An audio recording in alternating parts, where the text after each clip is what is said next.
শ্বেতপত্রে প্রকাশ পেল শেখ হাসিনা সরকারের বিস্ময়কর দুর্নীতি, লুটপাটের জন্যই নেওয়া হতো প্রকল্প। ব্যাংক খাতের লোপাট অর্থে করা যেত 24টি পদ্মা সেতু। এমনভাবে প্রকল্পগুলোকে অনেক সময় সিলেক্ট করা হয়েছে যেখানে উদ্দেশ্য আসলে ছিল হয়তো কোনো বিশেষ গোষ্ঠী সেখান থেকে অর্থ তৈরি করা। ভোগান্তির নাম কমলাপুর মুগদা সড়ক, খানাখন্দ আর যানজটে নাকাল চলাচলকারীরা। জানুয়ারিতে সংস্কারের আশ্বাস সিটি কর্পোরেশনের। কাচ্ছিত হয়, আইগের জন্য আর এক গাড়ির ক্ষতি হয়। 5 থেকে 6 মাস এই রাস্তার অবস্থা পুরোই খারাপ। অনেকজন আহত হয়। আমি একদিন রিক্সাতে আসে উল্টা পড়ে গেছিলাম। ছাত্র জনতার আন্দোলনের সময় ক্ষতিগ্রস্ত নারায়ণগঞ্জ পাসপোর্ট অফিস চালু হয়নি এখনো। সেবা পেতে যেতে হচ্ছে পাশের জেলায়। দ্রুত সংস্কারের দাবি স্থানীয়দের। ভোলায় বেসরকারি অ্যাম্বুলেন্সের অধিকাংশেরই নেই ফিটনেস। অপ্রাপ্ত বয়স্ক চালকের কারণেই প্রায়ই ঘটছে দুর্ঘটনা। সিন্ডিকেটের কাছে জিম্মি রোগী স্বজনরা। 4 বছর আগে ড্রেজার মুক্ত মাদারীপুরের নদ নদীতে এখনো অবাধে চলছে বালু উত্তোলন। নদী শাসন বাঁধে ধস, ভাঙনে বিলীন হচ্ছে ফসলি জমি। সরকার নির্ধারিত দাম না পাওয়ায় লোকসানের মুখে বান্দরবানের রাবার শিল্প। সিন্ডিকেটকে দুষছেন বাগান মালিকরা, আমদানি শুল্ক বাড়ানোর তাগিদ।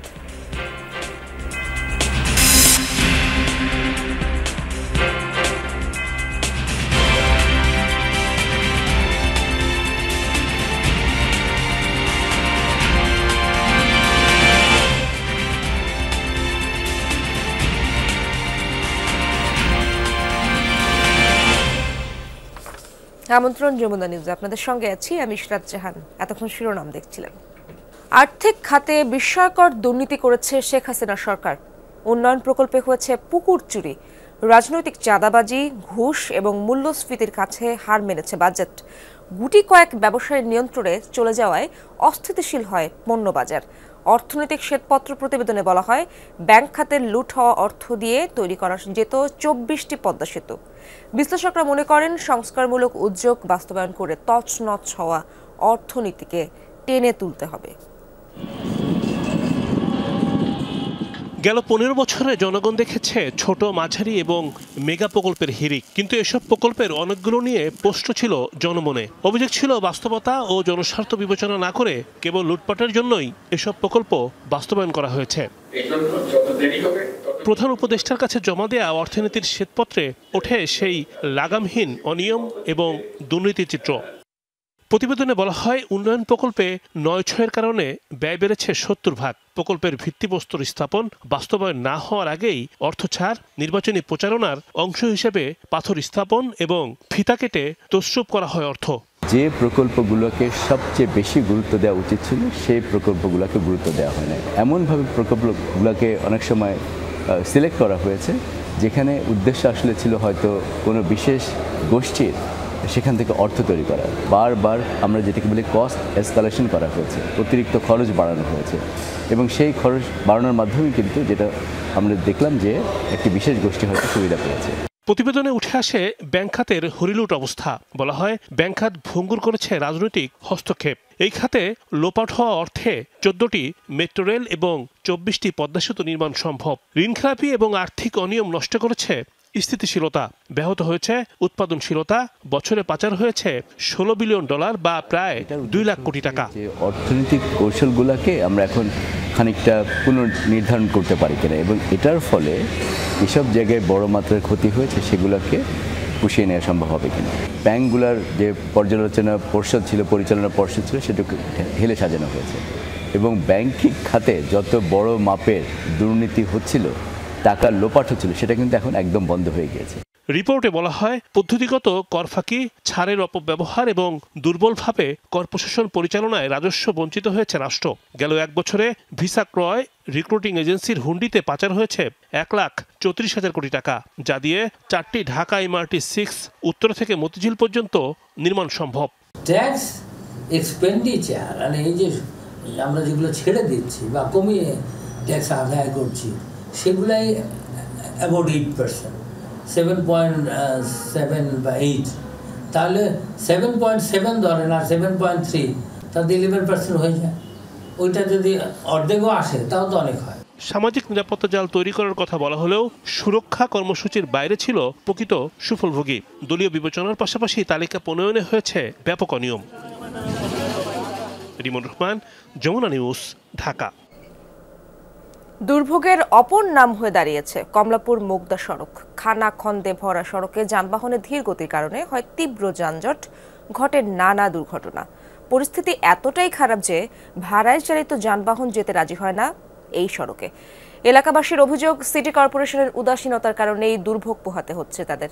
দক্ষিণ সিটি কর্পোরেশন জানায় কিছুটা দেরি হলেও জানুয়ারি মাসের মাঝেই শুরু হবে মুগদা কমলাপুর সড়কের সংস্কার কাজ। আরও জানাচ্ছেন ভাস্কর ভাদুরী, ক্যামেরায় ছিলেন রাকিবুল ইসলাম।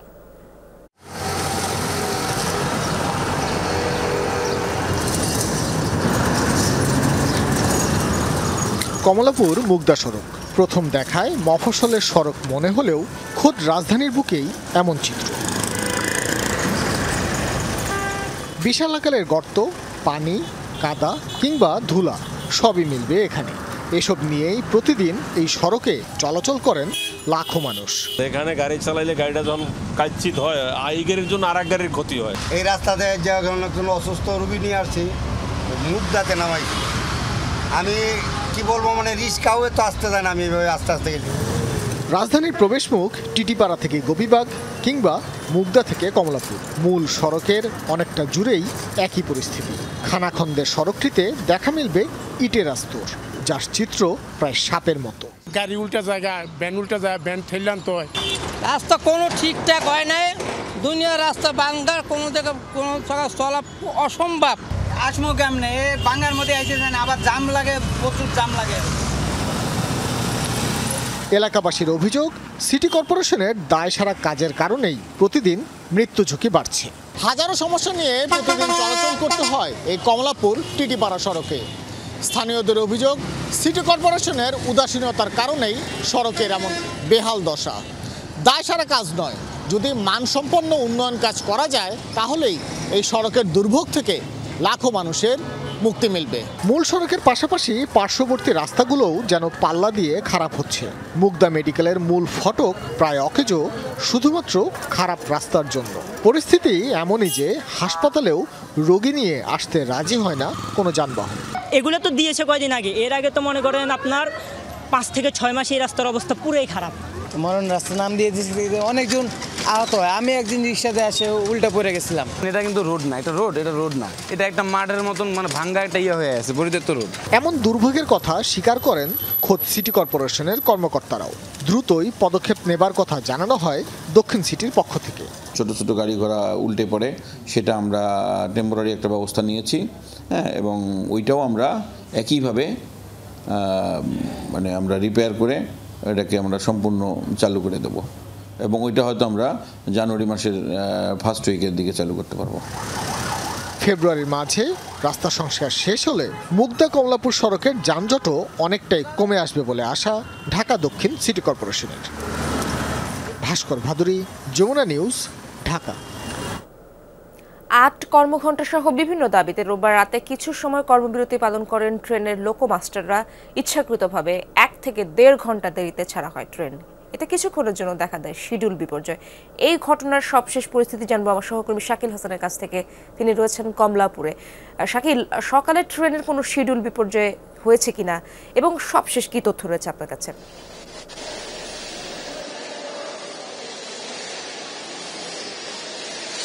ইশরাত, কমলাপুর স্টেশন থেকে রাজধানীর এই স্টেশনটি থেকে দেশে বিভিন্ন প্রান্তের গন্তব্যে কিন্তু সকাল থেকেই অসংখ্য ট্রেন চলাচল করে, এবং সেই ট্রেনগুলোর বেশিরভাগেরই যে শিডিউল আমি দেখেছি, আর Mahanagar Provati, Sundarban express, Mahua commuter, Burimari express, Karnaphuli commuter, Narayanganj commuter. Karnaphuli commuter এবং নারায়ণগঞ্জ কমিউটার দুটি লোকাল ট্রেন, আর বাকিগুলো আন্তনগর ট্রেন, এবং সবগুলোরই শিডিউল রয়েছে 7টার পর থেকে 8টা পর্যন্ত, এবং মহানগর প্রভাতে ছিল 7টা 45 মিনিটে।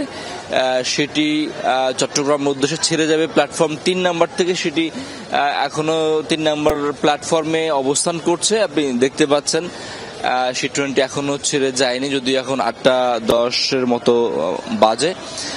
কিছু ট্রেনগুলো কিন্তু সকালেও আমরা দেখেছি খানিকটা দেরি হয়েছে, তবে সেই অবস্থাটি রাতের মতো নয়। আমি কমলাপুর স্টেশন কর্তৃপক্ষের সঙ্গে কথা বলেছি, তারা আমাকে জানিয়েছেন যে সকাল থেকে যে ট্রেনগুলো ছাড়ছে সেগুলো সময় মতোই ছাড়ছে, সেগুলোর ক্ষেত্রে বিলম্বের কোনো এখন পর্যন্ত তারা দৃষ্টান্ত দেখেনি। তবে রাতে যে ট্রেনগুলো ছেড়েছে তাদের ধর্মঘটের লোকমাস্টারদের ধর্মঘটের কারণে কিন্তু সেই ট্রেনগুলো প্রায় 1 থেকে 1.5 ঘন্টা 2.5 ঘন্টা পর্যন্ত বিলম্বে সেই ট্রেনগুলো ছেড়েছে। খুব স্বাভাবিকভাবে সেই ট্রেনগুলো পৌঁছাবেও 1 থেকে 1.5 ঘন্টা বা 2 ঘন্টা পর গিয়ে সেই সব গন্তব্যে। ধন্যবাদ আপনাকে। প্রায় 4.5 মাস ধরে বন্ধ নারায়ণগঞ্জ আঞ্চলিক পাসপোর্ট অফিসের সেবা কার্যক্রম। বিকল্প হিসেবে পাশের জেলায় গিয়ে পাসপোর্ট সংক্রান্ত সেবা নিতে হচ্ছে নারায়ণগঞ্জবাসীকে। এতে ভোগান্তি পোহাতে হচ্ছে তাদের। ছাত্র জনতার আন্দোলনের সময়ে দুর্বৃত্তরা আঞ্চলিক পাসপোর্ট অফিসটিতে আগুন দেয়। দ্রুত ভবনটি সংস্কার করে কার্যক্রম শুরুর তাগিদ স্থানীয়দের।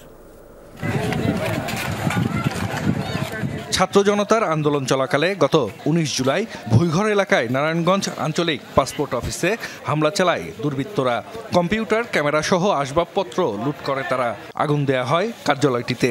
ভবনটির ব্যাপক ক্ষতির পাশাপাশি পুড়ে যায় প্রস্তুতকৃত প্রায় 8000 নতুন পাসপোর্ট। এরপর থেকে বন্ধ আঞ্চলিক কার্যালয়টির সব কার্যক্রম। নারায়ণগঞ্জকে 3টি জোনে ভাগ করে 3 জেলা থেকে পাসপোর্ট সেবা গ্রহণের বিজ্ঞপ্তি টানিয়ে দেয় কর্তৃপক্ষ। সোনারগাঁ, রূপগঞ্জ, 2500-এর বাসিন্দাদের জন্য নরসিংদী, নারায়ণগঞ্জ সদর ও ফতুল্লার জন্য কেরানীগঞ্জ এবং সিদ্ধিরগঞ্জ ও বন্দর থানার বাসিন্দাদের মুন্সিগঞ্জ আঞ্চলিক পাসপোর্ট অফিস থেকে সেবা নেওয়ার নির্দেশনা দেয়া হয়। তবে সেইভাবে প্রচার প্রচারণা না থাকায় অনেকেই ভুইঘর এলাকার কার্যালয়ে এসে ফেরত যাচ্ছেন। আমরা তো আসছিলাম পাসপোর্ট করতে, তো এইখানে জানতে পারলাম যে পাসপোর্ট এখানে নাকি হয় না। আমাদের এখন যাইতে বলতেছে আপনার নরসিংদীতে। পাসপোর্ট অফিসের পাশেই আমার বাসা। আমি যা দেখি শত শত মানুষ এসে ফেরত যাচ্ছে, বিশেষ করে হজ যাত্রীরা উমরা করতে যাচ্ছে যারা। নিজ জেলার বাইরে গিয়ে পাসপোর্ট করতে নানান ভোগান্তি পোহাতে হচ্ছে সেবাগ্রহীতাদের। অনেকেই পড়ছেন দালাল চক্রের খপ্পরে। বিশেষ করে হজ যাত্রী ও বৃদ্ধরা বেশি হয়রানির শিকার হচ্ছেন। আমাদের অনেক দূরত্ব যাইতে হয় এবং এলাকাবাসী হিসাবেও আমরা আগে যেরকম দালালের চক্র পড়ি না, এখন দূরে যায়ও দালালের চক্র পড়তে হয় আমাদের। বিভিন্ন জায়গায় যাইতে হয়, বিভিন্ন জায়গায় হয়রানির শিকার হয়, টাকা পয়সা যায়, অনেক কষ্ট হয়। পাসপোর্ট অফিসটি বন্ধ থাকায় ক্ষতির মুখে আশেপাশে গড়ে ওঠা ক্ষুদ্র ব্যবসায়ীরা। ভবনটি দ্রুত সংস্কার করে সেবা চালুর দাবি নারায়ণগঞ্জবাসীর। আমরাও যে এখানে দোকান নিয়ে বসে আছি, আমাদের অনেক সমস্যা হচ্ছে, দোকান ভাড়া দিতে পারতেছি না, আদার্স অনেক সমস্যা হচ্ছে। পাসপোর্ট অফিসটা সংস্কার হলে অনেক মানুষের উপকার হয়। অত্র এলাকার মানুষগুলো পাসপোর্ট সহজে এখানে করতে পারে। ক্ষতিগ্রস্ত কার্যালয়টি সংস্কারের জন্য গণপূর্ত বিভাগকে চিঠি দিয়েছে পাসপোর্ট অধিদপ্তর। এরই মধ্যে সংস্কারের উদ্যোগও নেওয়া হয়েছে। মেরামত কাজ শেষ হলে পাসপোর্ট অফিসের কার্যক্রম পুনরায় চালু হবে বলে জানিয়েছেন জেলা প্রশাসক। ইতিমধ্যে এই পাসপোর্ট অফিসটা ঠিক করার জন্য টেন্ডার হয়েছে এবং আমরা আশা করছি অচিরেই এই পাসপোর্ট অফিস মেরামত করে আবার পুনরায় চালু করা সম্ভব হবে। কর্তৃপক্ষের হিসাবে স্বাভাবিক সময়ে প্রতিদিন গড়ে 1500 মানুষ পাসপোর্ট অফিসের সেবা নিতেন। জাহিদ হাসান, যমুনা নিউজ। বেসরকারি অ্যাম্বুলেন্সের সিন্ডিকেট, জিম্মি, ভোলার রোগী ও তাদের স্বজনরা। বেশিরভাগ গাড়ির নেই লাইসেন্স, ফিটনেস। অপ্রাপ্ত বয়স্করা চালাতে গিয়ে প্রায়ই ঘটছে দুর্ঘটনাও। ব্যবস্থা নেওয়ার আশ্বাস সিভিল সার্জন ও পুলিশের। ভোলা জেনারেল হাসপাতাল, পার্কিং করে রাখা নানা নামের অ্যাম্বুলেন্স। কোনো চালক রোগী নিয়ে এসেছেন, কেউ বা ভাড়া পাওয়ার অপেক্ষায়। জেলার 7 উপজেলায় সরকারিভাবে অ্যাম্বুলেন্স আছে 9টি। সেগুলো সব সময় সবার ব্যবহারের সুযোগ মেলে না। ভরসা বেসরকারিভাবে চলা অ্যাম্বুলেন্স, সেখানেও নেই স্বস্তি। সিন্ডিকেটের দৌরাত্ম্য। জেনারেল হাসপাতালের সামনে থেকেই নিতে হবে গাড়ি, ভাড়া তাদের চাহিদা মতো। জিম্মি, রোগী ও তাদের স্বজনরা। আমি এখানে কথা বলছি, তারা একটা সিন্ডিকেটের মধ্যে পড়ছে 1500 টাকা, সবাই একজন 1500 টাকা। 1500 টাকা নিচে তারা যাবেনই না। বরানদীতে একজন অ্যাম্বুলেন্সকে ফোন দিই, সেখানে তারা 12,000 টাকায় রাজি হয়। সে তখন আসতেছিল, কিন্তু এই সিন্ডিকেটদারি ব্যবসায়ীরা আমার মাইক্রোবাসটাকে গতিরোধ করে আর আসতে দিল না। যে ড্রাইভারগুলো থাকে এরা খুবই অপ্রাপ্তবয়স্ক এবং 18 নিচে, এবং গাড়িগুলো খুব দ্রুত চলে। এসব গাড়ির বেশিরভাগেরই নেই ফিটনেস কিংবা অনুমোদন। চালকরাও অপ্রাপ্তবয়স্ক, অদক্ষ, ড্রাইভিং লাইসেন্সও নেই কারো। তবুও প্রতিদিন রোগী নিয়ে ছুটছে বরিশাল, ঢাকা সহ বিভিন্ন স্থানে। মাঝে মধ্যে ঘটছে দুর্ঘটনাও। তো কোনো লাইসেন্স নাই, তো আমি দেখলাম যে আপনি গাড়ি খুব সুন্দরভাবে চালিয়ে আসলেন। না, আমি তো ড্রাইভার না, আমি এখান থেকে থাকি। আমাদের ভাড়া নেওয়ার বেশি নেওয়ার কোনো কারণ নেই। আমরা প্রাইভেট অ্যাম্বুলেন্স আমাদের নিজস্ব অর্থায়নে ওগুলি চালানো লাগে, যেটা হলো তেল, টায়ার, গাড়ির পার্টস, সব কিছুর দাম অনেক বেশি। আমাদের প্রাইভেট অ্যাম্বুলেন্সের সব ড্রাইভাররা তো ভালো না, কিছু ড্রাইভার আছে, এই ড্রাইভারের কারণে আমাদের প্রাইভেট অ্যাম্বুলেন্সের বদনাম হয়। সিন্ডিকেটের কথা অস্বীকার করেছেন বেসরকারি অ্যাম্বুলেন্স মালিক সমিতির সভাপতি। তবে স্বীকার করলেন অপ্রাপ্ত বয়স্কদের দিয়ে গাড়ি চালানো সহ বাকি অনিয়মের কথা। লালমান থানা অন্যান্য স্টেশনে গেলে সেখানে থেকে বোলার রুগী আনতে দেয় না, তাদেরকে ঢুকতে দেয় না। এই সুবাদে বোলার মালিক যারা, তারাও তাদের কাছ থেকে রুগী নিতে দেয় না। আর আমাদের যে অ্যাম্বুলেন্সগুলি আছে কাগজপত্রবিহীন, এদেরকে বলা হয়েছে যে আপনারা অতি শীঘ্রই কাগজপত্র তৈরি করেন। এ বিষয়ে ব্যবস্থা নেওয়ার আশ্বাস দিয়েছেন সিভিল সার্জন। একই হুঁশিয়ারি দিয়েছেন পুলিশ সুপারও। রোগী যেখানে কম পাবে সেখান থেকে সে অ্যাম্বুলেন্স নিয়ে যাবে। এটা অবশ্যই আমরা আইন শৃঙ্খলা মিটিং করাবো এবং তাদের যে মালিক সমিতি আছে তাদের সাথে আমরা ডেকে বসে একটা যেন ইউনিক ভাড়া হয়। ট্রাফিক বিভাগকে যথাযথ নির্দেশনা দেওয়া আছে এবং তারা প্রতিনিয়ত কাজ করছে। আপনি হয়তো খেয়াল করে দেখবেন, প্রতিনিয়ত আমাদের চেকপোস্ট হচ্ছে ট্রাফিকের। ভোলায় বেসরকারিভাবে শতাধিক অ্যাম্বুলেন্স চলছে। ওবায়দুর রহমান, যমুনা নিউজ। জামিননামা পৌঁছালেও এখনও কারাগার থেকে মুক্তি পাননি সাবেক police super Babul Akter.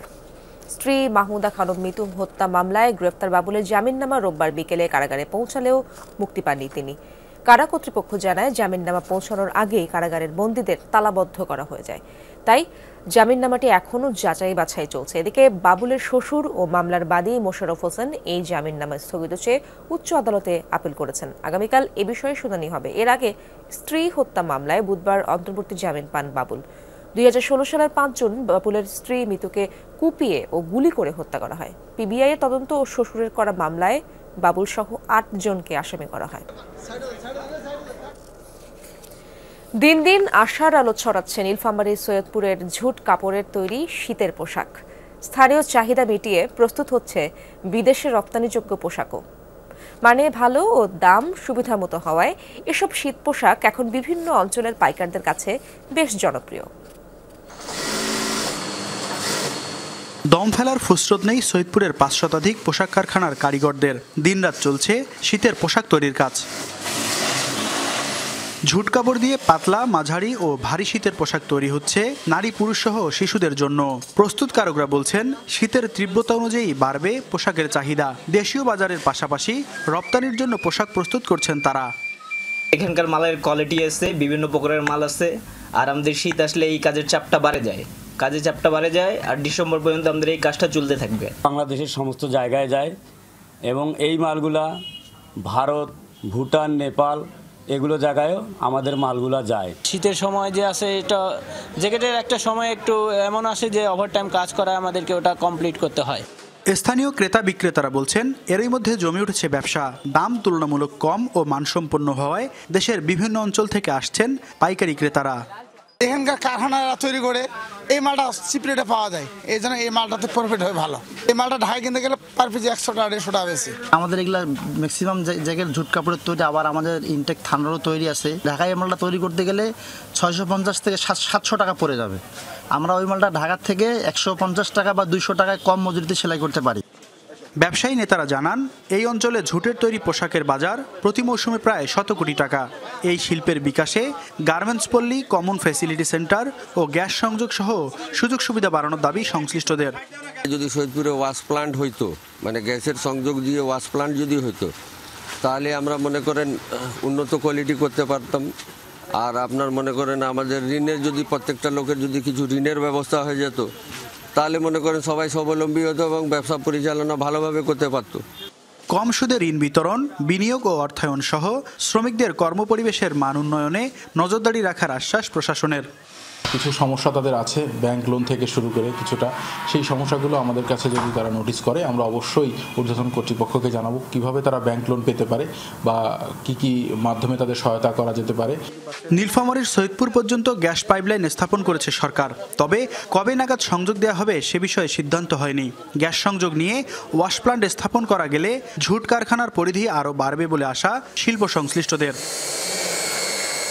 Mahmud Rafin, Jamuna news, Nilphamari. মেহেরপুরে গেল কয়েক মাস আগে বৈরী আবহাওয়ায় সবজি চাষ করে লোকসানের মুখে পড়ে চাষিরা। সেই লোকসান পুষিয়ে নিতে চলতি মৌসুমে শীতকালীন সবজি চাষে ঝুঁকেছেন তারা। ফলন বাজারে তুলে দামও মিলছে ভালো। উৎপাদন বাড়ানো এবং রোগবালাই প্রতিরোধে নিয়মিত চাষিদের পরামর্শ দিচ্ছে কৃষি সম্প্রসারণ অধিদপ্তর। চোখ জুড়ানো সবুজের সমারোহ, উকি দিচ্ছে রবি শস্যের বাহারি সব ফুল। ফলন নিয়ে কৃষকের অনেক স্বপ্ন, তাই পরিচর্যায় মেহেরপুরের প্রান্তিক চাষিদের ব্যস্ততাও চোখে পড়ার মতো। কয়েক মাস আগেও বৈরী আবহাওয়ায় শস্য চাষের লোকসান দেখেছে বেশিরভাগ চাষি। তবে শীতকালীন সবজি নিয়ে বেশ আশাবাদী তারা। শীতের শুরুতে ফলন বাজারে তুলে দামও মিলছে ভালো। এই বছরটা আপনার দাম ভালো, এই বছরটা হলো লাভ হবে। এখন চাহিদা আছে ভালো, বিক্রি করতে পারছি আমি ভালো, সিম ধরছে ভালো, কিন্তু বিষের দামটা একটু বেশি বাড়ি যায়। প্রত্যেক বছর গেলেই যে 20 টাকার আগে কিনতাম আপনার হলো 300 টাকা, সেটি হয়ে গেছে 350 টাকা। বেগুন বিঘা প্রতি আপনার 20,000-25,000 টাকা খরচ হয়, সার মাটির লেবারের দাম বেশি। তবে বেগুন হইলে বিঘা প্রতি আপনার 1.5 লাখ, 1 লাখ, 1.5 লাখ, 1,20,000-25,000 টাকা বেচা কেনা করা যায়। যদি বাজারটা থাকে তাহলে লাভটা হবে, আর যদি বাজার আরো কমে যায় তাহলে আর লাভ হবে না। জেলায় উৎপাদিত ফুলকপি, বাঁধাকপি, শিম সহ বিভিন্ন সবজির সুনাম রয়েছে দেশ জুড়ে। মাঠ পর্যায়ে ফসলের উৎপাদন বাড়ানো সহ রোগবালাই প্রতিরোধে নিয়মিত চাষিদের পরামর্শ দিচ্ছে কৃষি সম্প্রসারণ অধিদপ্তর। সঠিকভাবে রোগবালাই দমন করার পরামর্শ দিচ্ছি, বিশেষ করে হিউম্যান বডির জন্য বা কোনো ক্ষতিকারক না হয় এই ধরনের জৈব বা বালাইনাশক যেটা বায়োপেস্টিসাইড এগুলো ব্যবহার করার জন্য পরামর্শ দিচ্ছি। মেহেরপুরের মাঠ থেকেই সবজি বিক্রি হয়, মাঠেই বস্তাবন্দি হয়, মাঠেই ট্রাক লোড হয়। জেলায় এবারের মৌসুমে 3,605 হেক্টর জমিতে হয়েছে শীতকালীন সবজির আবাদ। সাইফ আহমেদ, যমুনা নিউজ। শহর থেকে গ্রাম, কাঁচা বাজারগুলোতে শোভা পাচ্ছে শীতকালীন শাকসবজি। যশোরের সবজির বাজার নিয়ে জানবো আমার সহকর্মী জাহিদ হাসানের কাছ থেকে।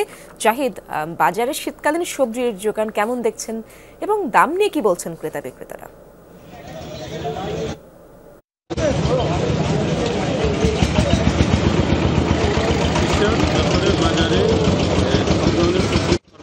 আপনি জানেন যে সবজির জোন বলা হয় যশোরকে, সেই জোনে যে শীতকালীন যত ধরনের সবজি আছে সব সবজি বাজারে হচ্ছে সরবরাহ রয়েছে, কিন্তু পাতাকপি এবং ফুলকপি 40 টাকা করে বিক্রি আছে। এছাড়া সব সবজিগুলোর দামই প্রায় 70 টাকা থেকে 150 টাকা পর্যন্ত দরে বিক্রি হচ্ছে। আমি যদি বলি বেগুন 70 টাকা, সিম 70 টাকা, ফুলকপি 40 টাকা, পাতাকপি 40 টাকা, পেঁয়াজের যে কালি আছে সেটা 160 টাকা, লাউ 50 টাকা এবং ওলকপি 60 টাকা, টমেটো যেটা শীতকালে যেটা বলা সবজি যেটা সেটা 140 টাকা করে বিক্রি করছে আর কি। আমরা কৃষকদের সাথে কথা বলেছি যে এই সবজি এ ধরনের মানে উৎপাদন ব্যয় বৃদ্ধি হওয়ার কারণে এই সবজির দাম হচ্ছে কমছে না। আপনি জানেন যে ডিসেম্বর মাস চলে এসেছে, প্রথম থেকে সব ধরনের সবজি বাজারে উঠছে, মাঠেও প্রচুর পরিমাণ সবজি উৎপাদন হচ্ছে, কিন্তু আশানুরূপ যে দাম সেটা কমছে না। না কমার কারণ হিসেবে কৃষকরা বলছে যে বিগত কয়েক বছরের মতো সবজি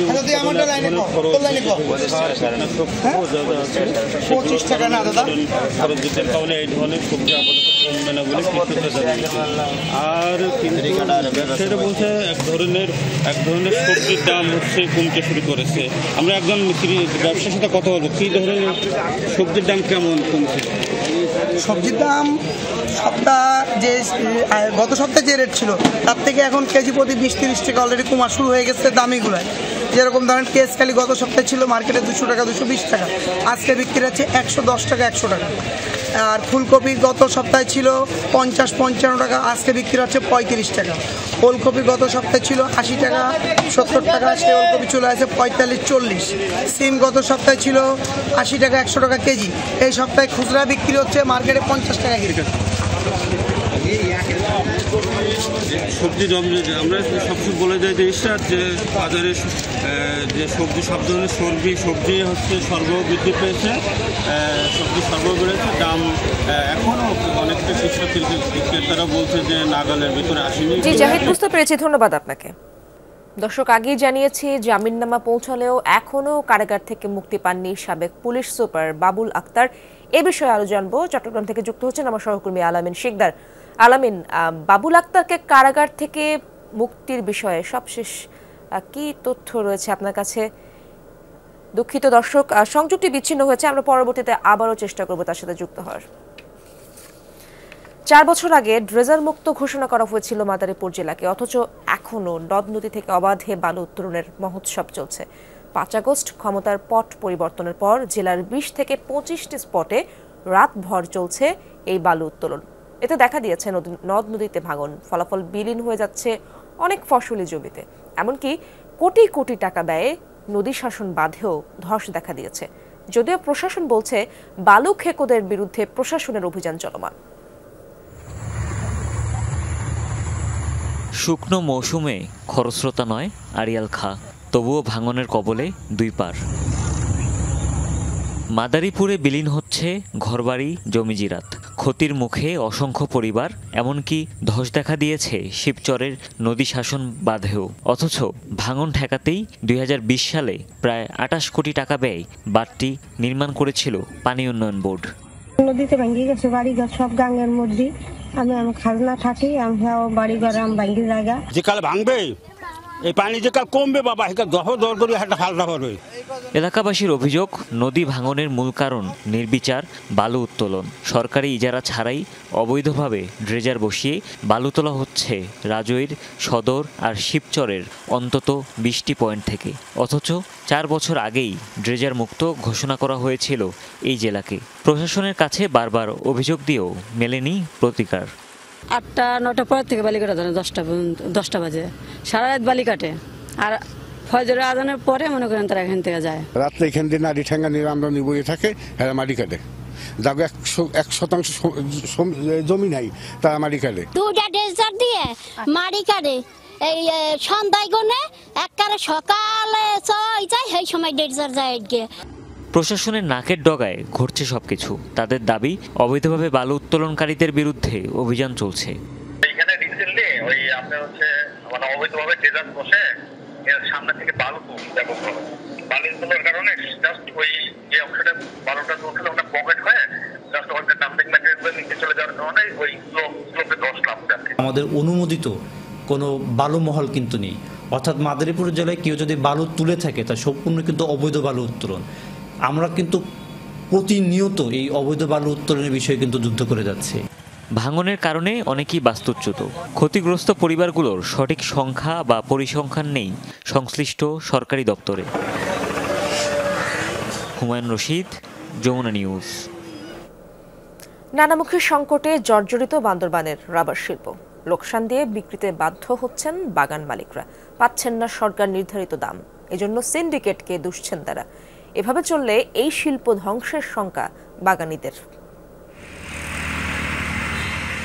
বান্দরবানের নাইক্ষণছড়িতে প্রায় 15,000 একর জায়গা জুড়ে বাইশারি রাবার শিল্প এলাকা, যেখানে ছোট বড় মিলিয়ে রাবার বাগানের সংখ্যা 5 শতাধিক। উৎপাদন বাড়লেও কাঙ্ক্ষিত দাম না পেয়ে হতাশ বাগান মালিকরা। সরকার প্রতি কেজি রাবারের 288 টাকা দর বেঁধে দিলেও নাইক্ষণছড়িতে বিক্রি হচ্ছে 150 থেকে 160 টাকায়। মূল্য না পাওয়ার কারণে বাগান বন্ধ করে দেওয়ার উপক্রম অবস্থা।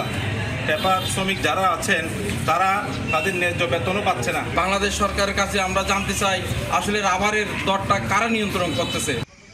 আন্তর্জাতিক বাজারে রাবারের দাম বাড়লেও নাইক্ষণছড়িতে উল্টো চিত্র। এজন্য কয়েকজনের সিন্ডিকেটকে দুষছেন বাগানীরা। রাবার আমদানিতে শুল্ক হার 5% থেকে বাড়িয়ে অন্তত 30% না করলে দেশীয় রাবার শিল্প ধ্বংস হয়ে যাবে বলে শঙ্কা তাদের। আমদানিকৃত রাবারের শুল্ক 30% নির্ধারণ করা, আমাদের দেশের আমার যে রাবার আমরা বিক্রি করব সেটা ব্যাক ট্যাক্স আরেকটু কমিয়ে আনা। সিন্ডিকেট ভেঙে এই দেশের সাধারণ মানুষ যাতে, সাধারণ ক্ষুদ্র ব্যবসায়ী, ছোট ব্যবসায়ী যাতে তার উপকৃত হতে পারে, অবিলম্বে হস্তক্ষেপ করে এই দামটা এই দালাল চক্রদের আইনের আওতায় এনে দামটাকে স্বাভাবিক করার জন্য। দাবি পূরণে মানববন্ধনের পর স্থানীয় প্রশাসনের মাধ্যমে প্রধান উপদেষ্টা বরাবরে স্মারকলিপি দিয়েছে বাইশারীর রাবার বাগান মালিকরা। ন্যায্য মূল্য পাওয়ার জন্য মাননীয় উপদেষ্টা মহোদয়, ডিসি মহোদয় এবং বন পরিবেশ মন্ত্রণালয়ের মাননীয় উপদেষ্টা মহোদয়ের সুদৃষ্টি কামনা করছি। সমস্যাগুলোর কথা তুলে আমাদেরকে স্মারকলিপি দিয়েছেন। এই স্মারকলিপিটা আমরা পরবর্তীতে আমি আজকেই আমাদের মাননগর জেলা প্রশাসক মহোদয় বরাবর ফরওয়ার্ড করে দেব। সাধারণত অক্টোবর থেকে জানুয়ারি পর্যন্ত 4 মাস রাবার উৎপাদনের ভরা মৌসুম ধরা হয়। শহীদুল সুমন, যমুনা নিউজ। দর্শক, আগেই জানিয়েছি জামিননামা পৌঁছালেও এখনও কারাগার থেকে মুক্তি পাননি সাবেক পুলিশ সুপার বাবুল আক্তার। আবারও যুক্ত হব আমার সহকর্মী আলামিন শিকদারের কাছ থেকে, তার কাছ থেকে জেনে নেব বিস্তারিত। আলামিন, বাবুল আক্তারকে কারাগার থেকে মুক্তির বিষয়ে সবশেষ কি তথ্য রয়েছে আপনার কাছে?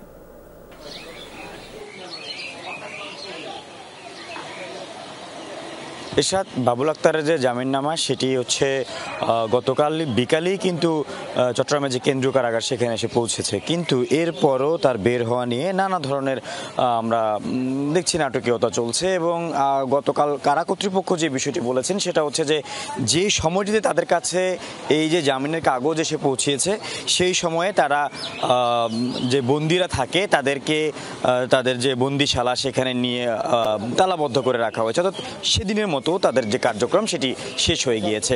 আমরা আজকের তারা যেটা বলেছিল যে আজকে হয়তো তার জামিন হতে পারে, তবে আমি যদি একটু শুরু থেকে দেখাই, আজ সকাল জামিন, অর্থাৎ আজকের দিনে সকালে যারা জামিন পাবে তার একটি লম্বা তালিকা এই জায়গাটিতে দেওয়া হয়েছে। সব মিলিয়ে 216 জনের নাম এখানে রয়েছে, কিন্তু এই জায়গাটির কোথাও আমরা বাবুল আক্তারের নাম দেখতে পাইনি। এবং কারা কর্তৃপক্ষের অর্থাৎ যারা কারারক্ষী রয়েছেন এমন বেশ কয়েকজন সদস্যের সাথে কথা বললাম, তারা বললেন হয়তো নানা কারণে তার নাম এখানে দেওয়া হয়নি, হয়তো তার যে জামিন সেই জামিন তিনি হয়তো কারা থেকে মুক্তি পেতে পারেন ঠিক 10টা থেকে 10:30 নাগাদ, যদি কোনো ধরনের কোনো আইনি জটিলতা বা এক কথা আইনি জটিলতা কিন্তু থাকে না, কারণ যেহেতু তার জামিন দিয়ে দিয়েছে উচ্চ আদালত এবং নিম্ন আদালত থেকে সেই কাগজ পাঠানো হয়েছে, সুতরাং কারা কর্তৃপক্ষ কোনো আইনি বাধা কিন্তু তাকে রাখতে পারেন না। তারপরেও তারা বলছেন যে হয়তো আজ সকাল 10টা থেকে 10:30 নাগাদ তিনি বের হতে পারেন,